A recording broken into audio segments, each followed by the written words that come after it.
નમસ્કાર. આજે આપણે એક રસપ્રદ શાળાકીય પ્રવૃત્તિ વિશે વાત કરવાના છીએ. પીએમ શ્રી અમરથોળ પ્રાથમિક શાળાનો એક અહેવાલ છે. હા, આ પીએમ શ્રી શાળાઓ એટલે પ્રધાનમંત્રી સ્કૂલ્સ ફોર રાઇઝિંગ ઇન્ડિયા. બરાબર. તો આ અમરથોળ શાળાએ ગુજરાત સરકારના પરિપત્રને અનુસરીને ધોરણ 3 થી 8ના બાળકો માટે સંસ્કૃત ભાષા પર એક કાર્યક્રમ કર્યો. 3 દિવસનો કાર્યક્રમ હતો અને એનો હેતુ સ્પષ્ટ હતો. બાળકોમાં સંસ્કૃત માટે થોડી જાગૃતિ લાવવી, એનું સાંસ્કૃતિક મૂલ્ય સમજાવવું. અને આ માટે શાળાના જે ભાષા શિક્ષક હતા એમણે વિવિધ પ્રવૃત્તિઓ ગોઠવી હતી, એમને? હા, બિલકુલ. એમણે ખૂબ સરસ આયોજન કર્યું હતું. તો ચાલો આ અહેવાલની થોડી ઊંડાણમાં વાત કરીએ. જોઈએ કે આ 3 દિવસમાં શું શું થયું. પહેલા દિવસથી શરૂ કરીએ. હા. અહેવાલમાં લખ્યું છે કે એક સંસ્કૃત જાગૃતિ રેલી કાઢવામાં આવી. આ શું હતું ખરેખર? જુઓ, આ રેલી ખરેખર એકદમ પ્રભાવશાળી શરૂઆત હતી. બાળકો હતા, એમના હાથમાં બેનરો હતા. કેવા બેનરો? એક તો સંસ્કૃત જાગૃતિ દિવસ લખેલું હતું અને બીજા કેટલાક બેનરો પર એમ કે અલગ અલગ વ્યવસાયોને લગતા સંસ્કૃત સૂત્રો હતા. ઓહ, રસપ્રદ. અને આ બેનરો લઈને બાળકો આખા ગામમાં ફર્યા. એટલે આનો મોટો ફાયદો એ થયો કે વાત ખાલી શાળા પૂરતી ના રહી. એટલે આખા ગામને ખબર પડી. હા, બરાબર. આખા સમુદાય સુધી સંસ્કૃતના મહત્વની વાત પહોંચી.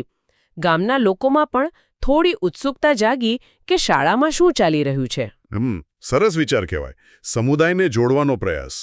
ચોક્કસ. એનાથી એક સકારાત્મક વાતાવરણ બન્યું શરૂઆતમાં જ. ઠીક છે. હવે બીજા દિવસ પર આવીએ. અહેવાલ કહે છે વક્તૃત્વ સ્પર્ધા હતી. હા, બીજો દિવસ વક્તૃત્વ સ્પર્ધા માટે હતો.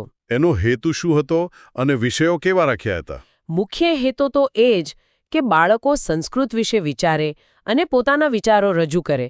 એમને એક પ્લેટફોર્મ મળે. અને વિષયો? વિષયો પણ સારા હતા. જેમ કે સંસ્કૃત ભાષાનું મહત્વ શું છે, એ કેટલી વૈજ્ઞાનિક છે, આપણી સંસ્કૃતિમાં એનું શું યોગદાન રહ્યું છે, આવા વિષયો હતા. બી છે અને વિષયને કેટલો સમજ્યા છે આ બધું જોવામાં આવ્યું. એટલે ગોખણપટ્ટી નહીં, પણ સમજણ જરૂરી હતી. આનાથી બાળકોનો આત્મવિશ્વાસ પણ વધ્યો અને સંસ્કૃતનું જ્ઞાન પણ. સાચી વાત છે. હવે ત્રીજો દિવસ. અહેવાલ કહે છે કે આ સૌથી વધુ યાદગાર હતો. ઋષિમુનિઓની વેશભૂષા અને જીવંત હવન. હા, આ પ્રવૃત્તિ ખરેખર ખાસ હતી. ધોરણ 7ના વિદ્યાર્થીઓએ આમાં ભાગ લીધો હતો. એમણે ઋષિમુનિઓના કપડાં પહેર્યા હતા. હા, અને પછી એમણે વૈદિક પરંપરા મુજબ હવન પણ કર્યો. તો આ ફક્ત એક ધાર્મિક વિધિ જેવું હતું કે એનો શૈક્ષણિક હેતુ પણ હતો? ના, જુઓ, આ માત્ર ધાર્મિક વિધિ નહોતી.